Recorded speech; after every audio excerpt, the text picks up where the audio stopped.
There's a reason sex with a narcissist feels unforgettable at the start and unbearable by the end. It was never about connection, it was always about control. At first, it feels like intimacy on fire. Like someone finally sees you, finally wants you in a way no one else ever has. The intensity is thrilling, almost cinematic. They memorize your body like scripture. They anticipate your moves, echo your desires, and wrap it all in words like fate, soulmate, and no one's ever made me feel this way. And you believe it. Why wouldn't you? What they're offering isn't just pleasure. It's identity, meaning, fusion. But slowly, the script changes, and you don't even notice at first. One day you feel a shift. You reach for them, and they pull away.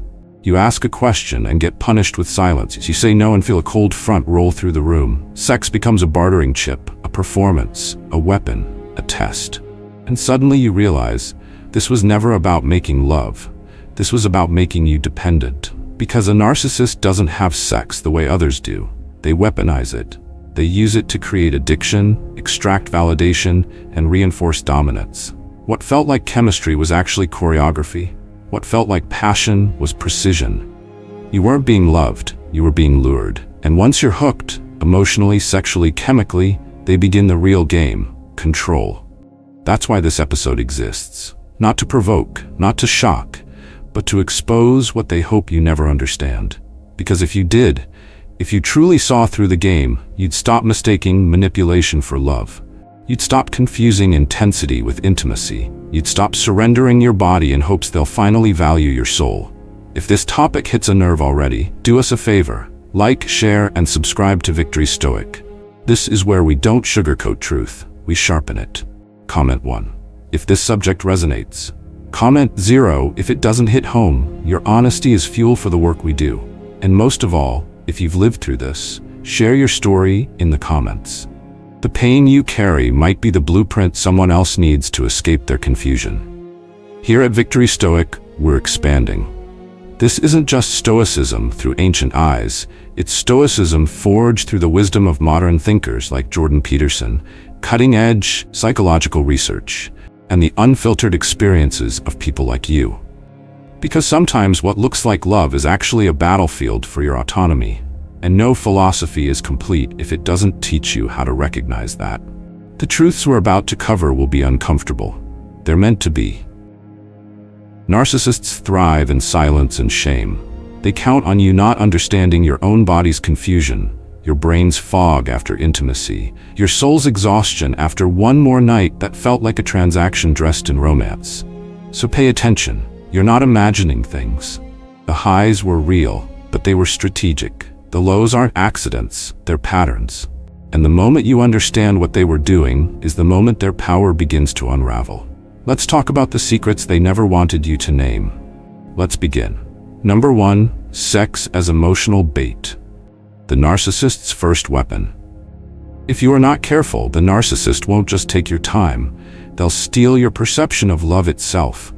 It always starts the same. The chemistry is electric. The sex, intense. Passionate, instant. You think you found a soulmate, someone who finally gets you. They look deep into your eyes like you're the only person on earth. They say things like, "I've never felt this way before." Within days or weeks, you're in a whirlwind. Long nights, locked bodies, words whispered in the dark that feel sacred. But this isn't intimacy. It's seduction with a strategy. It's not connection. It's a setup. The narcissist isn't making love to you. They're making an illusion. What you're experiencing isn't romance. It's a highly manipulative psychological operation known as love bombing. And sex is its spearhead. Love bombing is not just over-the-top affection. It's engineered intensity, calibrated to hijack your nervous system and bypass your logic. It's a bombardment of dopamine and oxytocin, the neurochemicals of trust and attachment, that pull you in before your critical thinking has a chance to warn you. From a neurobiological standpoint, early intense sex releases a cocktail of hormones: dopamine, oxytocin, vasopressin. These chemicals, especially oxytocin, have a bonding effect. In fact, studies show that oxytocin released during sexual climax increases emotional trust, especially in women. In the hands of a narcissist, this is a tool, not a byproduct of love, but a trigger to override your defenses. What you think is chemistry is really conditioning. Jordan B. Peterson puts it clearly, the sexual contract is a serious one, not just because of its reproductive potential, but because of the psychological consequences of shared vulnerability. In other words, sex isn't casual, not psychologically. Every time you enter that space of intimacy, you're offering something primal. The narcissist knows this, and they exploit it. They do not mistake sex for emotional truth. They know exactly how to use your biology against you, and they don't play fair. The narcissist studies you, what you need, what you crave, what you fear. Then they become the perfect lover. Early in the relationship, the sex is affirming, relentless, transcendent. It doesn't just feel good. It feels transformational. They seem generous, attuned, almost spiritual in the way they connect. But it's not connection. It's control. The moment you begin to bond, they've hooked you. That's the point. Imagine a man named Jason, 42, recently divorced, emotionally starved after years of neglect in his marriage. He meets someone online. She's stunning, charismatic, and from day one, she's all in. The sex is explosive. She tells him he's special, says they're soulmates. Within a month, Jason's paying her rent, introducing her to his kids, adjusting his schedule for her needs. But then comes the shift. She gets cold, withdraws sex, says he's too needy, flirts with others in front of him. Jason feels confused, ashamed, desperate. What he doesn't know is that he's not in love. He's addicted to the person who made him feel alive again, then rationed that feeling to gain power. This isn't rare. In fact, it's textbook narcissism. Clinical psychologist Dr. Ramani Durvasula explains that narcissists deploy sex as a currency.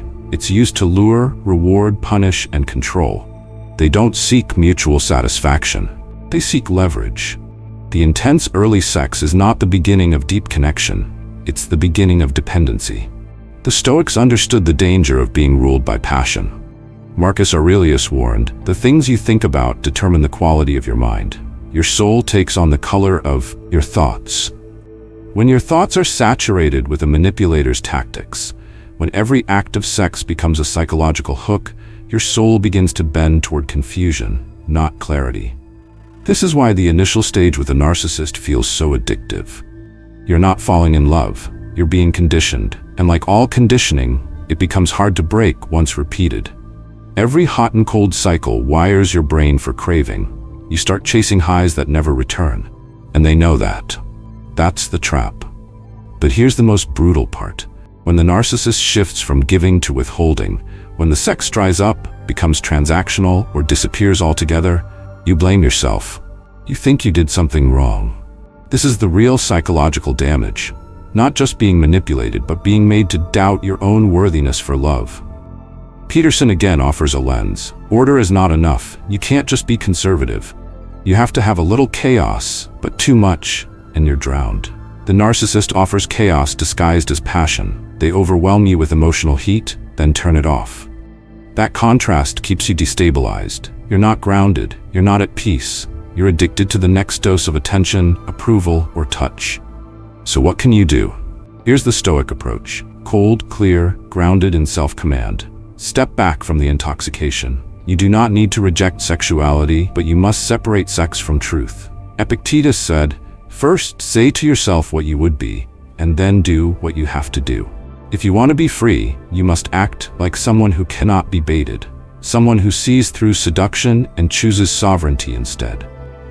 One practical tip: keep a written log. Every time you experience something intense, good or bad, with the narcissist, write it down. Not just what happened, but how you felt before, during, and after. After 2 weeks, read it back. Patterns will emerge. You'll see that the sex was not consistent, the warmth was not stable, the passion was a performance. This practice, journaling with brutal honesty, creates distance. It breaks the chemical fog and returns you to logic. It's what Marcus Aurelius did in his Meditations. He wrote not to sound wise, but to train his mind against illusion. Because that's the goal, not to stop feeling, but to stop being fooled by feelings. If you've been love-bombed through sex, it doesn't make you weak, it makes you human. But staying there, trapped, confused, doubting your value, that's a choice you can stop making. The narcissist wants your body to become the prison of your spirit. But if you choose reason over reaction, truth over temptation, and boundaries over begging, you cut the strings. You become unhooked. And once you're unhooked, you're no longer a source of supply. You're no longer food. You become something far more dangerous to them. Unavailable. That's the first secret they hope you never learn. Number 2, you were never really there. The fantasy third person in the narcissist's bed. They're looking at you, but they're not seeing you. Their hands are on your skin, but the way they move, the way they rush, the way they drift, it's like you're not even part of it. You sense a distance, not physical, but emotional, a hollowness behind the intensity.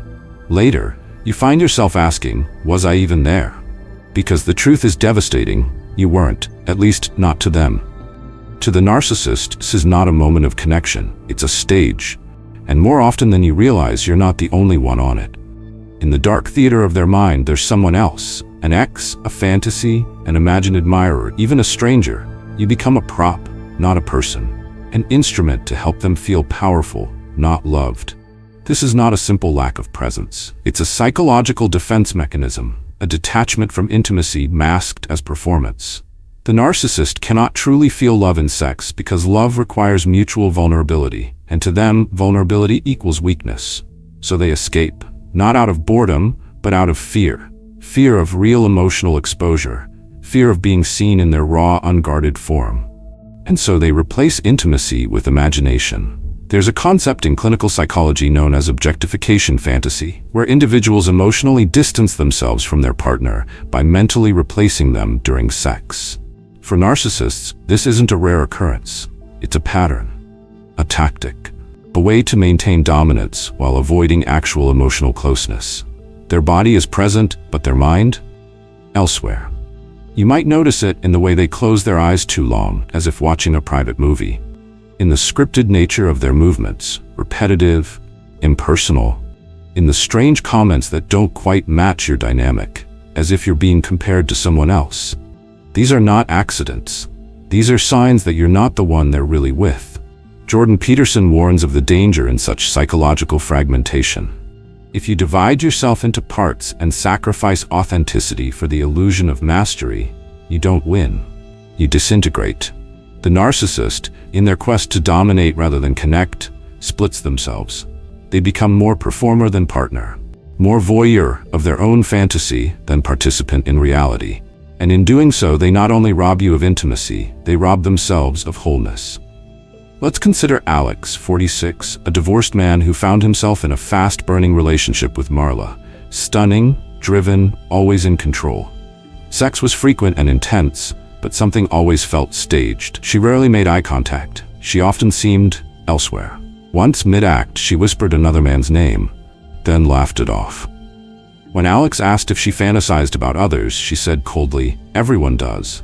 Don't be insecure." But that wasn't the issue. The issue was, he never felt wanted for who he was, only used for what he provided. This is what makes the experience so disorienting. You're physically desired, but emotionally erased. You question yourself. Maybe you're not exciting enough. Maybe they're just more imaginative.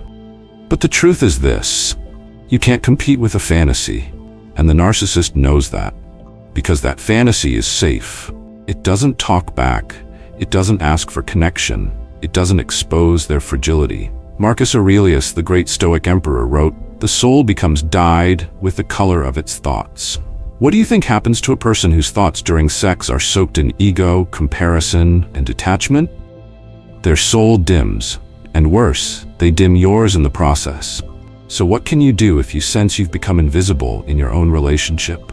First, confront the pattern without self-blame. This isn't about your attractiveness, your performance, or your value. It's about their inability to tolerate intimacy. Speak plainly.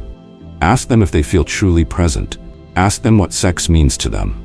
You'll learn more from their discomfort than their words. Second, reclaim sexual meaning for yourself. Practice solo intimacy that's centered on presence, not fantasy. Rediscover what it feels like to be fully in your body. No performance, no comparison, just reality. This re-anchors you in self-awareness and clears the fog of projection. Third, remember this harsh truth. If someone cannot connect with you in the most vulnerable space, they will struggle to connect with you anywhere. Emotional absence in sex is rarely isolated. It seeps into communication, decision-making, even how they respond to your pain. It's not just a bedroom problem. It's a relationship symptom. Sex should never feel like disappearing. It should not leave you wondering if you were just a stand-in for someone else's fantasy. If you feel erased, you are not being loved. You are being used. And love, real love, does not ask you to vanish. Number 3, when pleasure becomes control. The narcissist's taste for dominance. Some encounters don't leave you with warmth, they leave you unsettled. You lie there afterward, your body still humming, but your mind frozen. Something about it felt wrong.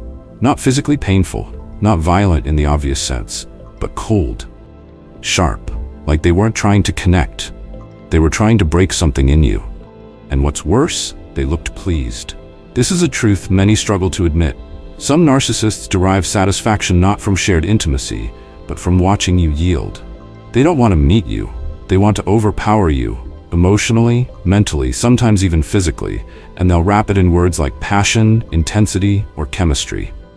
But it's not about closeness, it's about dominance.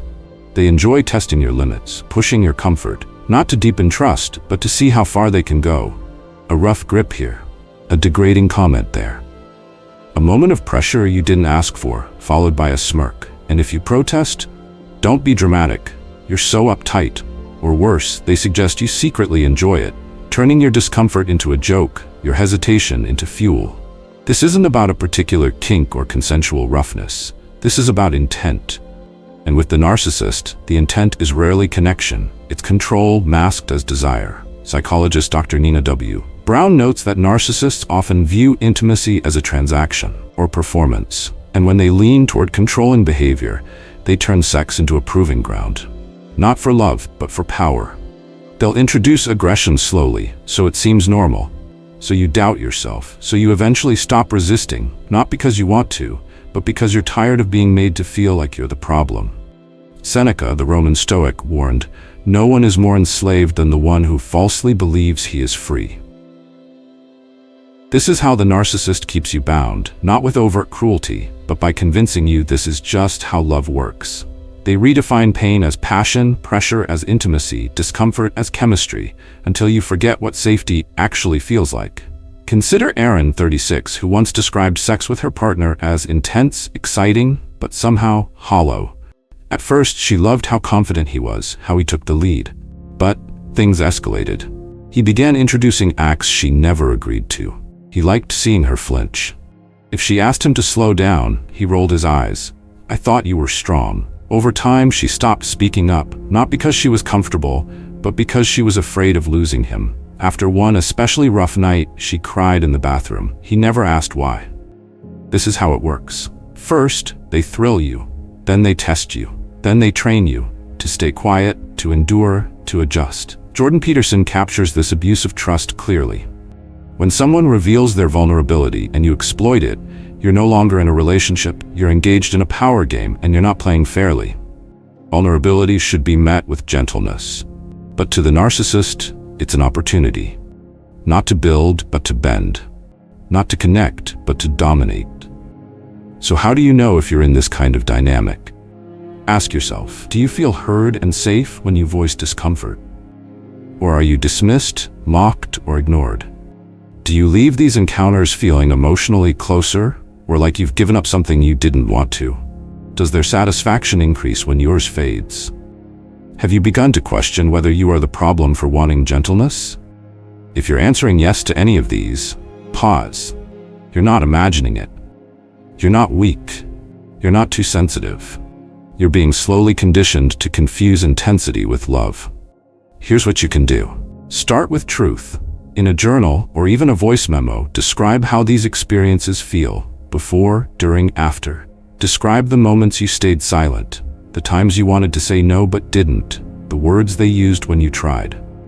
This isn't just about recording, it's about returning to yourself, because when someone else repeatedly overrides your instincts, the first thing you lose is clarity. Next, rebuild your boundaries. Write a list of non-negotiables, things you will not accept in intimacy, things that must be mutual. Then compare them to what you're living.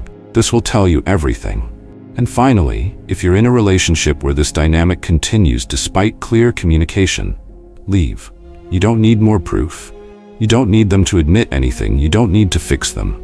As Marcus Aurelius reminds us, If it is not right, do not do it. If it is not true, do not say it. You don't owe anyone the sacrifice of your body or spirit in the name of love that feels like punishment. Sex should not feel like surrendering your self-respect to keep someone interested. It should never leave you smaller, quieter, or ashamed. If it does, you're not in an intimate partnership. You're in a performance where only one person writes the script. You have the right to walk off that stage. And when you do, you'll remember what it's like to be touched, not as a test, but as a person, whole, worthy, and free. Number 4. When sex becomes a weapon. The narcissist's coldest revenge. It doesn't happen all at once. At first, everything burns: passion, closeness, urgency. You're pulled into a storm of desire that feels both exhilarating and sacred. Then, somewhere along the way, the temperature drops. They touch you less. Their eyes no longer linger. They become tired, busy, not in the mood. But it's not real indifference, it's punishment. Their silence, their withdrawal, their coldness, it's calculated. You're no longer being loved, you're being disciplined. Narcissists don't just use sex to pull you in, they use its absence to punish, degrade, and dominate. This is not about loss of attraction or emotional drift. It's a deliberate tactic. Sexual retaliation. They withhold touch, affection, and intimacy as a form of psychological warfare. And worse, they dangle it in front of you, giving just enough to keep you hooked, never enough to feel secure. You begin to crave not pleasure, but validation, not desire, but relief. Let me tell you about Mark, a 38-year-old gym owner from Arizona. Outwardly confident, disciplined, a man who built his life from scratch after a rough childhood. Then came Alyssa, magnetic, sensual, electric in every way. Their first few months were intense, charged, like two magnets finally colliding. She told him he was the best lover she'd ever had. They spent entire weekends in bed. He told his friends he had found the one. But then came the subtle changes. Fewer texts, slower responses, excuses. She began saying, "You're smothering me." Sex went from daily to once a week, then to silence. When he brought it up, she laughed. "Is that all you care about?" Mark, once confident, began doubting himself. He hit the gym harder, bought her gifts, apologized for things he didn't do. Meanwhile, Alyssa posted flirtatious photos, left comments on other men's pages, and once, after a fight, disappeared for the weekend, only to return acting brand new, never explaining where she went. This is revenge dressed in silence. The narcissist doesn't explode. They evaporate. They starve you, then feed someone else. It's not about sex. It's about power. Jordan Peterson once said, "To be able to think, you have to risk being offensive." In the same spirit, to see clearly, you have to risk shattering your illusions. And one of the biggest illusions is this, that a narcissist's sexual rejection is about you. It's not. It's about control. They don't just stop loving you. They withhold love because they know you need it. They recognize your emotional hunger and weaponize it. Sexual retaliation takes many forms. There's the silent treatment in the bedroom. There's the sudden, cold shoulder after you set a boundary or express a need. There's the accidental flirtation with others, done just within the limits of plausible deniability. There's the calculated flaunting of their desirability, reminding you that they could be with someone else. And sometimes, when they really want to destroy you, there's the betrayal, the affair, the smirk when they get caught, the line, "Well, maybe if you satisfied me, I wouldn't have needed someone else." That sentence is not an insult. It's an execution. According to psychologist Dr. Craig Malkin, narcissists often seek to punish perceived rejection with rejection of their own. And sex is their preferred currency. It's intimate. It's primal. It's the place where your most vulnerable self is exposed, and that's precisely where they strike.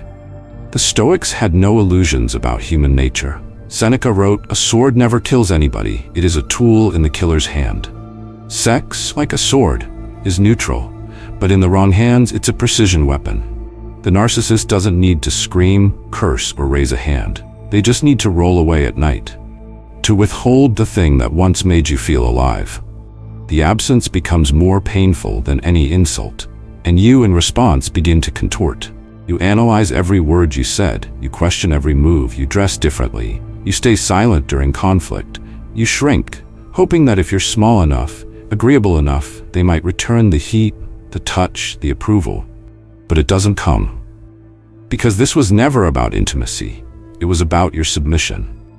By now, your dignity has been compromised. You're negotiating for scraps, hoping that maybe on your birthday or after a good day, they'll reward you with affection. But the moment you begin waiting for permission to feel loved, you've already lost yourself. So what do? You remember that withholding is not a reflection of your worth. It's a projection of their pathology. You remember that no one who truly loves you will weaponize the most sacred part of connection. And you act, not out of anger, but out of principle. Here's one Stoic strategy to reclaim your center. Reclaim your space of pleasure and meaning without them. Start a daily ritual where your body and mind connect without need for their approval. It could be physical exercise, cold showers, martial arts, yoga, or even solitude in nature. Why? Because the narcissist wants you to believe that only they can make you feel alive. They want to be your source of pleasure and pain. You break that spell by becoming your own source. And yes, it will hurt. It will feel like you're walking away from the only source of validation you had. That's the withdrawal. But pain is not always a signal to go back. Sometimes it's the price of walking forward. As Peterson notes, the purpose of life is not to be happy, it's to be strong. That means standing your ground when your self-worth is under siege, not from obvious violence, but from the slow starvation of affection by someone who once claimed to love you. When sex becomes punishment, what they're really punishing is your independence, your ability to say no, your need for clarity, your sense of self. So give them nothing, not your longing, not your apology, not your self-blame. Their coldness is not a test for you to pass, it's a mirror. Look in it, see who you've become and who you must never be again, then break it and walk out. Number 5, infidelity is not a slip, it's strategy. You find the receipt first. A restaurant you've never been to, dinner for two, then a strange tone in their voice when they mention a coworker, a gut feeling. The phone turned face down, a sudden need for privacy. Then one night, they don't come home. The excuses begin. You're paranoid, you're insecure, we're just friends. But deep down you know, it's not just cheating, it's betrayal with intent. The narcissist isn't seeking connection, they're asserting dominance. The affair is not about desire, it's about control. They don't just stray. They use infidelity as a mirror to reflect your supposed inadequacy, to make you question your worth, to shift blame in a way that paralyzes you. This isn't a mistake, it's a weapon. Let me tell you about Sarah. She's 45, a high-level executive in Chicago, smart, self-made, never needed anyone to complete her. Then she met David. Charming, magnetic, always the center of attention. He pursued her hard, made her feel young again, alive. He said things like, "You're the one I've been waiting for." Within months, he moved in. The sex was frequent, passionate, theatrical, but something felt off. He never posted her on his social media. He flirted openly, often joked about how women still chased him. Then came the arguments, subtle digs. "You've let yourself go. You don't excite me like before." And then the moment, she walked into a bar and found him kissing someone half her age. When confronted, he smirked. "Maybe if you weren't so cold, I wouldn't have to look elsewhere." That line cut deeper than the betrayal, because that's the narcissist's favorite twist. You made them do it. According to clinical psychologist Dr. Ramani Durvasula, narcissists externalize blame to protect their fragile ego. Infidelity for them isn't about a lack of love, it's about asserting that they're above the rules, that they are not bound by loyalty but by supply. And when your devotion runs dry, or you dare to demand respect, they find a new source, not quietly, but performatively. Jordan Peterson warns, resentment is one of the most dangerous emotions. It's the precursor to vengeance, cruelty, and betrayal. The narcissist carries deep resentment, not when you wrong them, but when you stop feeding their ego. That's when they seek revenge, and often they do it through your worst fear, being replaced. Infidelity becomes a way to remind you that your love is disposable, that no matter how much you give, it can be dismissed, that there's always someone younger, more exciting, more obedient. This is not an accident. This is calculated humiliation. They don't hide the affair well. Sometimes they want you to find out. Because once you know, and stay, they've won. The new person becomes the pawn, you remain the prisoner. And if you dare confront them, they flip the script. "We weren't even happy. You never supported me. I tried, but you pushed me away. Suddenly, the betrayal becomes your burden. You're not only devastated, you're now guilty for causing your own heartbreak. That's the twist. Narcissistic infidelity is not just cheating, it's gaslighting with a sexual undertone. Stoic philosopher Epictetus once said, "It is not events themselves that disturb us, but our opinions about them." But when the person you trusted most engineers events to make you question your value, clarity becomes nearly impossible. You're not just mourning a broken heart, you're unraveling your sense of reality. By now you might be checking their phone, watching their every move, competing with imaginary rivals, altering your appearance, overcompensating sexually, all to win back someone who violated your trust. The real tragedy? You've become so focused on their betrayal, you've stopped defending your dignity. Let's get brutally honest. The narcissist doesn't cheat because they're overwhelmed by passion. They cheat because it reinforces their illusion of superiority. Affairs are trophies. Each conquest says, "I can, you can't stop me." And when they're caught, the pain on your face becomes another notch on their emotional scoreboard. It confirms their power. You might ask, but don't they love me? Maybe they love the reflection of themselves they see in your admiration. But love, real love, does not humiliate, does not betray, does not weaponize desire to destroy trust. So what do? First, stop apologizing for being hurt. Your reaction is not overblown, it's human. You are not too sensitive, you are responding to emotional violence. Second, don't try to compete with the affair. This is not about who's better. The affair is not a prize, it's proof of their emptiness. Third, write it down. Not just what happened, but how you were made to feel. Shame, confusion, rage, record it all. Not for revenge, for memory. Because when the narcissist returns with charm, sex, or regret, you'll need evidence to remember the truth. And here's a direct tip. Create distance immediately. Block access. Cut off information. Do not engage in emotional debates. Every conversation becomes a chance for them to rewrite the story. You don't need closure. You need clarity. The Stoics valued self-command above all. Marcus Aurelius wrote, "The best revenge is not to be like your enemy." So don't play the game. Don't beg, don't chase, don't stoop. Let the narcissist cheat themselves out of the only thing they'll never have: genuine intimacy. And if you're still watching this video and something in this story feels like yours, comment number 3 below. Not because you're broken, but because you're awake. Because you see the pattern. And because naming it is the first step toward ending it. Infidelity from a narcissist is not just a betrayal of trust. It's a calculated dismantling of your self-worth. But you can rebuild. Not by fighting for them, but by fighting for you. Number 6. Shame as a cage. How the narcissist makes you doubt your desire. At first, you felt alive with them. Not just seen, but desired. You thought you had found someone who didn't just accept your hunger for connection, for touch, for intimacy. They matched it, encouraged it, until, quietly and gradually, they didn't. You said you missed them. They rolled their eyes. You reached for them. They pulled away. You tried to initiate, and they said, "Is that all you think about?" The person who once made you feel powerful in desire now looks at you like you're weak for needing them. And just like that, your desire becomes a source of shame. This is the narcissist's slowest, cruelest cut, teaching you to be embarrassed by the most human part of yourself, your longing. What once was a fire shared becomes a weapon turned against you. Your needs for closeness, for sex, for warmth are no longer seen as normal, but needy. Not evidence of love, but signs of emotional immaturity. Every time you express them, they scoff. Or worse, they intellectualize your pain. You're just insecure, you're too sensitive, I can't be responsible for your feelings. Now you're not only rejected, you're pathologized. This is not neglect, this is programming. They are redefining desire as weakness, and they do it with precision. Jordan Peterson explains this mechanism in psychological terms. The instinct to reach out, to connect, is fundamental to human flourishing. To shame that instinct is to destroy the roots of self-worth.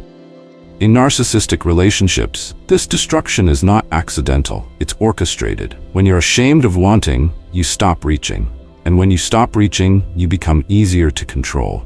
Let me tell you about Ryan. He's 39, a combat vet, emotionally disciplined, not the type to whine. When he met Clara, he was drawn to her intensity. She was fiery, independent, deeply sexual in the beginning. They had a physical connection that made him believe she was someone who embraced desire like he did. But it didn't last. Over time, whenever he initiated, she dismissed him. "You're too much. You're obsessed."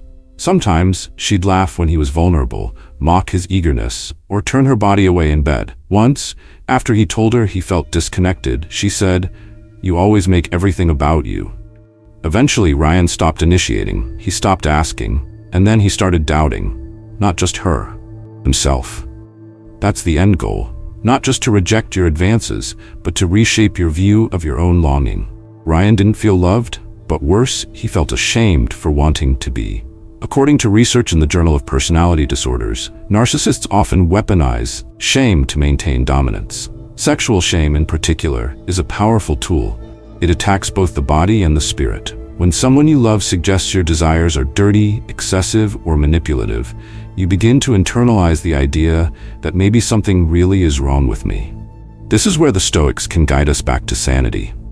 Marcus Aurelius, in his Meditations, wrote, "Be tolerant with others and strict with yourself, but only in the service of truth." The truth is, your need for connection does not make you weak. Your desire for intimacy is not a defect. What's weak is the tactic used to twist that truth into a prison. Because once shame sets in, you begin to adjust. You stop expressing desire. You shrink. You become more agreeable, more passive, more emotionally quiet. You try to earn their affection instead of expecting it. You tell yourself you're being less demanding, when in truth you're being slowly erased. And then comes the worst twist, when they accuse you of no longer being passionate. You've changed. You're not as exciting anymore. It's the classic double bind. If you express desire, you're desperate. If you hold back, you're cold. Either way, they win, because the real goal is not harmony, it's submission. Peterson often speaks of this psychological trap. If you allow people to define the value of your emotions, you've given them your soul. That's what's at stake here. Not just your sex life, but your sense of what it means to feel, to long, to reach. You begin to split inside. One part of you still burns for closeness, but another part whispers, "Don't say anything. Don't scare them off. Don't make it worse." You're walking on emotional eggshells, where even your needs feel like violations. This is not love. This is psychological starvation dressed in sophistication. So what can you do? First, name it. Write down every moment you were made to feel ashamed for wanting connection.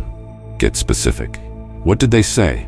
How did you respond? What did you tell yourself afterward? Bringing these patterns into the light is the first step in reclaiming your self-perception.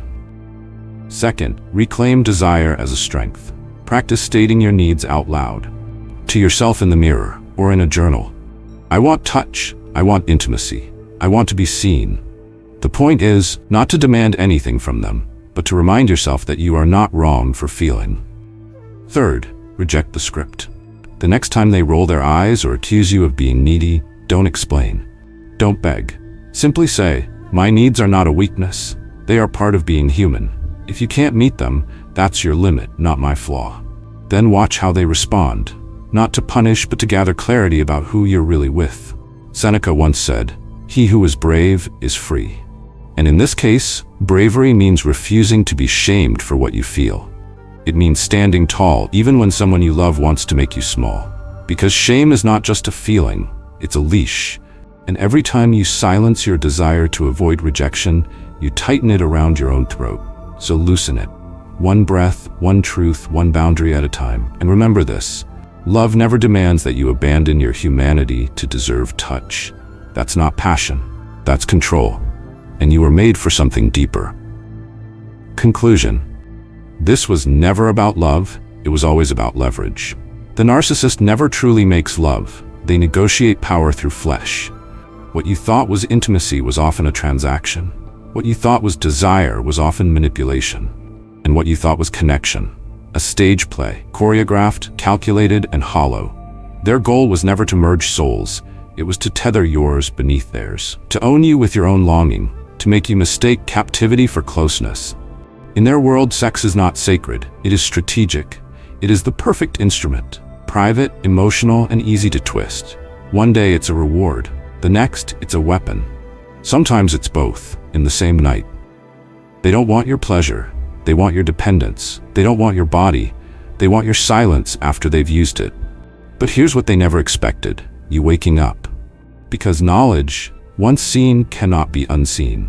Once you begin to name the games, the withholding, the humiliation, the performance, the guilt, you start to remember yourself. You remember what it feels like to want without shame, to ask for touch without fear, to be close without disappearing. The Stoics never told us to deny emotion. They told us to master it. Epictetus said, "No man is free who is not master of himself." That mastery doesn't mean shutting down your heart. It means refusing to hand it over to someone who treats it like a toy. It means setting the boundary, stepping back from the performance and walking away, even if you do it shaking. Let this be your moment. Your clarity is not cruelty. Your distance is not dysfunction. Your decision to walk away from someone who confuses dominance for love, that is not weakness. It's the start of real freedom. And if this message struck something deep in you, if you saw yourself in these stories, don't leave quietly. Like this video if it helped you reclaim even 1 ounce of your truth. Share it with someone who needs to hear this, someone who's doubting their reality. Subscribe to Victory Stoic for more content that doesn't sugarcoat, doesn't flatter, but frees. Drop a comment below with your thoughts, or better yet, your story. We read every single one. Your truth could be someone else's survival guide. If you found this powerful, comment 1 so we know to make more. If it didn't resonate, comment 0. Your feedback sharpens us. And if you're brave enough, tell us your story. Your voice is not just valid, it's invaluable. Thank you for watching, for listening, and most of all, for having the courage to face the dark and walk toward the light anyway. This is Victory Stoic, and your freedom starts now.